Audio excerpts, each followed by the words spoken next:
โดยเราจะไปตัวอย่างที่2เนาะจงเกะอาสมผลพอกอค่าสมบูรณ์ของ x ลบ1น้อยกว่า2เนี่ยกรณีนี้เราจะอยากเกะได้เราต้องไล่ปลดค่าสมบูรณ์ตัวนี้ออกเนาะเราจะเกะตัวนี้ก็คือค่าสมบูรณ์ของ e ลบ1น้อยกว่า2เนี่ยเราจะได้กรณีที่1คือหรือว่าส่วนใหญ่เขาจะเกะแบบx ลบ1จะหลายกว่าลบ2เนี่ยหรือและตัวนี้มันเลขเนาะ x ลบ1จะน้อยกว่า2เนี่ยแล้วเราจะเกณฑ์ตัว2อันนี้เป็นระบบขึ้นมาเราจะ x หลายกว่าลบ1ย้ายมาเป็นบวกฉะนั้นได้ลบ2ลบ1ได้ลบ1เนี่ยแล้วต่อไปตัวนี้ x จะน้อยกว่า3เนี่ยเราจะเห็นว่าตัวนี้ x หลายกว่าลบ1 x น้อยกว่า3ฉะนั้นเราถอนได้ตัวรวมก็คือลบ1น้อยกว่า x น้อยกว่า3เนี่ยหรืออีกวิธีเขาจะแก้วิธี2นี่คือวิธี1เนาะวิธี1เขาจะแก้เป็นระบบแบบนี้วิธี2เขาจะจากตัว x ลบ1เนี่ยน้อยกว่า2เนี่ยเราสามารถถอนได้ลบ2น้อยกว่า x ลบ1น้อยกว่า2นี่ก็ได้เนาะตัวนี้จะเป็นเครื่องหมายที่น้อยกว่าเขาจึงถอนได้ตามตัวนี้แล้วเราจะย้ายลบ1ไป2ฝากเลยลบ1ย้ายมากลายเป็นบวกลบ2ลบ1จะกลายเป็นบวก1จะกลายเป็นลบ1เนี่ยน้อยกว่า x เนี่ยแล้วลบ1ย้ายมาเบื้องนี้กลายเป็นบวก x จะน้อยกว่า3นี่ฉะนั้นคำตอบของ2วิธีแก้นี่ก็ออกคือกันตัวอย่างขอค่าสมบูรณ์ของ x บวก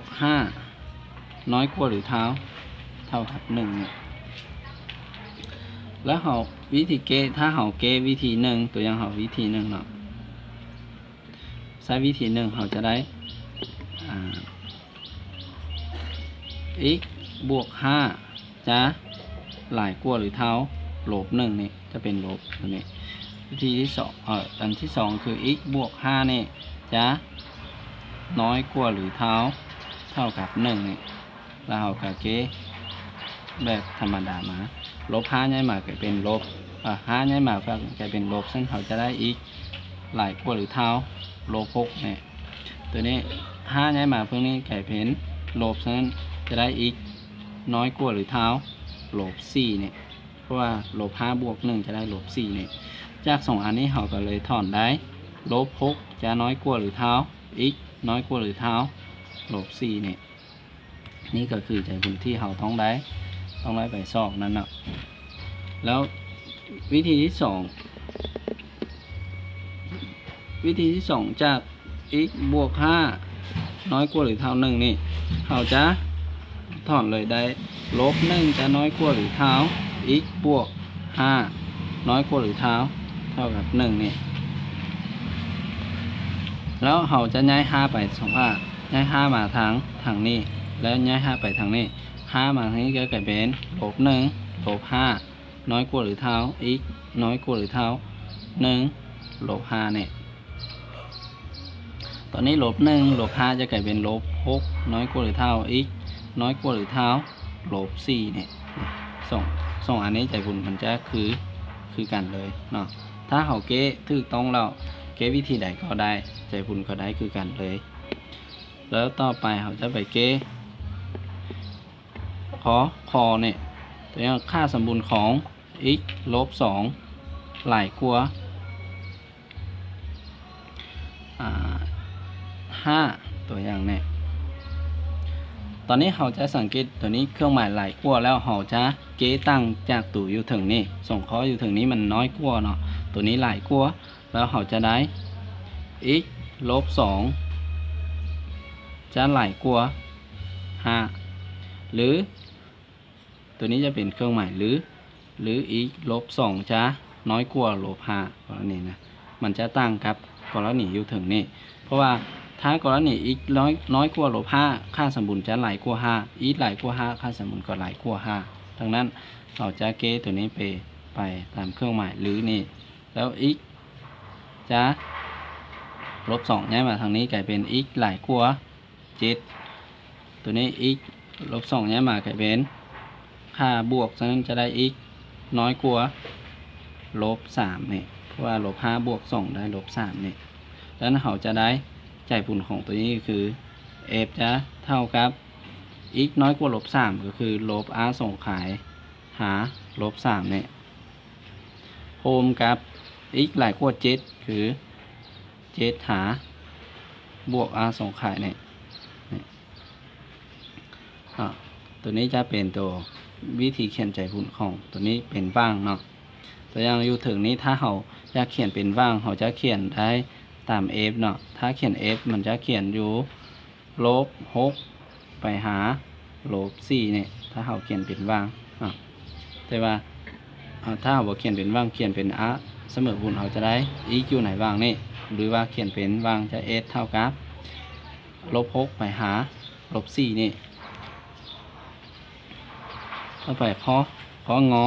แปลว่าค่าสมบูรณ์ของ 2x บวก4นี่หลายกว่าหรือเท่า8ตัวอย่างเนี่ย